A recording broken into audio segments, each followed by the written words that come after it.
Okay. It cut out on us, and then you were talking about you just finished talking about Van Riper. What were you saying? Oh, oh, okay, yeah, okay, yeah. And then then it went on to talk about speech motor chaining. And so I've never done that either, have you? No, I've never heard of it actually. It's not one we talked about. Yeah, I hadn't heard about that one either. So, it's also a motor-based approach, and the level of complexity for each treatment target changes depending on the child's performance.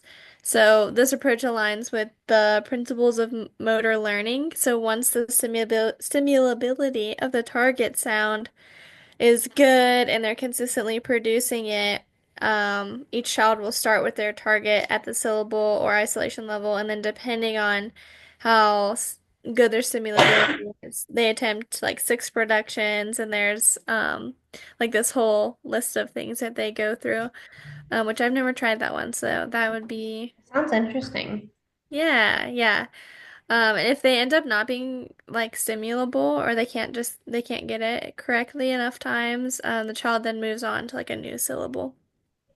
And then um they just like move through the levels of complexity, which is interesting. So, Um, yeah, so like the outcomes of it, like I feel like this section was hard to answer. Um, because like it wasn't really a study, so there's not like a whole lot of outcome. But I just like talked about how they noted all the different approaches and like the red flags for supervisor input. So what they were hoping to improve was the SLPA ability to implement these approaches, but I don't know that there was necessarily an outcome because it wasn't really a study as much as just like research on what's already been done. yeah. Yeah. And then for the statistics or like the type of tests that were completed, there weren't really any statistics collected. The article just kind of, since it's a descriptive study, just kind of described the approaches. And then it also, the cool thing is it does give you examples of goals that I align with will like show each those. treatment approach. Yeah, which is super cool too. But there were no statistics that were collected or no types of tests that were used. This was more just kind of describing treatment approaches that are already there being used that you could also use and modify, like for cleft. Yeah. And here's those goals that you mentioned, which is really cool. And it lists it for each type. Yes. And then at the bottom, if I can get there quickly, they also give their summary of like where they got their research. Yeah. Um, so that's really nice to have so you can reference other articles as well. Yeah, that's really cool. But for the results and the conclusion, I felt like that was very similar in this article because it wasn't really a study. It was just research or like a review, systematic review almost. But it was for the SLPAs to learn the techniques for the evidence-based practices. And they concluded that all school-based clinicians, including SLPAs, should be familiar with treatment for children with cleft because even though it's not like the most common thing for us to see, like it's a common birth defect, so we should know how to treat it. Yeah, it's in our scope of practice, so we should yeah, know how to Whether treat it you're or an know where to assistant or not. yeah, know where to find the resources, have them available, and be able to provide the appropriate treatment. Yeah. Yes, and then the limitations of the research is that the research level is kind of low, like probably the lowest. Since it is a descriptive study, it's not really comparing anything. They're not really researching anything. They're just kind of using knowledge or information that's already out there. And so it's not like a meta-analysis or a systematic review. So that is a limitation of it. It just is kind of describing things. Um, yeah, that's what we put for the main thing. We kind of like talk about the application to clinical practice already. Like we already said, we're going to use this, like whether it's with Cleft or not, because it's just a really comprehensive guide that like I feel like a lot of research articles, like I get bogged down and I don't want to read them. But like this one's very straightforward and it was easy to read and it's very step by step. But I also like that the red flags were obviously for SLPAs for like when their supervisors should look at them. But I feel like they're just those listed are kind of just a self-reflection guide.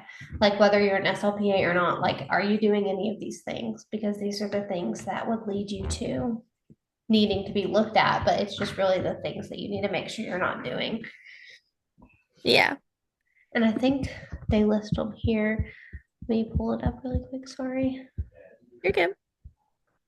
Yeah, they list them all here, which is really nice. Like it just tells you specifically, like here, the red flags you should look for, and like make sure it's not obligatory error. Make sure like the VP dysfunction, or like just very comprehensive, and that's more for specifically cleft, Mm-hmm. not just like their approaches in general. Yes. And then the example of the Pico question that this article could answer would be like, in children with cleft palate who have speech sound errors, does implementing a structured intervention plan compared to no structured intervention plan lead to greater improvements in intelligibility? And I think we were thinking more like treatment approaches are like very specific, and a lot of them are for children who don't have cleft. So we're thinking like, does implementing a structured intervention plan with that's tailored to clients with cleft, how does that compare to no structured intervention plan Mhm. with without like being tailored to cleft? Like how does that differ in leading to improvements in intelligibility? And then Hannah, you said you have a child with cleft on your Yeah, caseload. I do. I have a little kiddo. He's in preschool.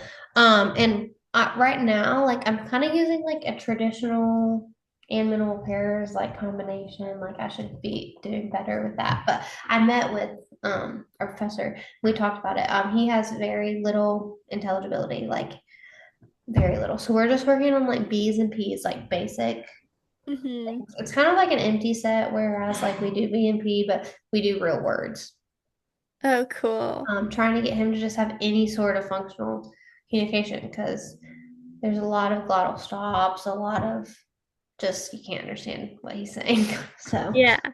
And I don't know how you do it, and maybe it's different for like every client, but whenever you were figuring out what's sounds to use for that child, did you pick P and did you say P and B? Is that right? Did Yeah. you pick those sounds because those are like the early developing, or did you pick them because he was like closer to being more stimulable for I those? kind of picked him for two reasons.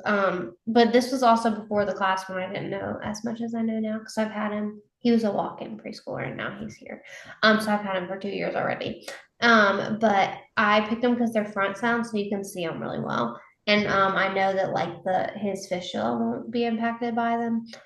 Which I didn't know as much about the fistula, but I just knew they were front sounds. But also because they're early sounds, just because like if he doesn't have P and B, like good luck getting the rest. Yeah.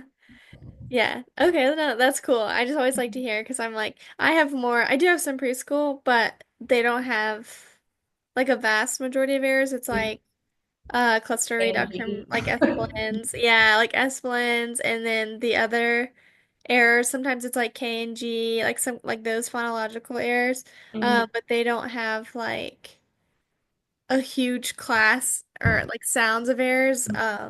Yeah, he's definitely hard. Like, it's definitely a hard one to work with because, like, I feel like I have nothing to go off of, but For go sure. somewhere.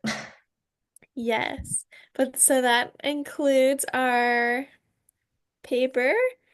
Um, and yes, thank you. We're really glad that we got to do this. And now that we have an article to add to our We have toolbox. it to use all the time. Thank Yes.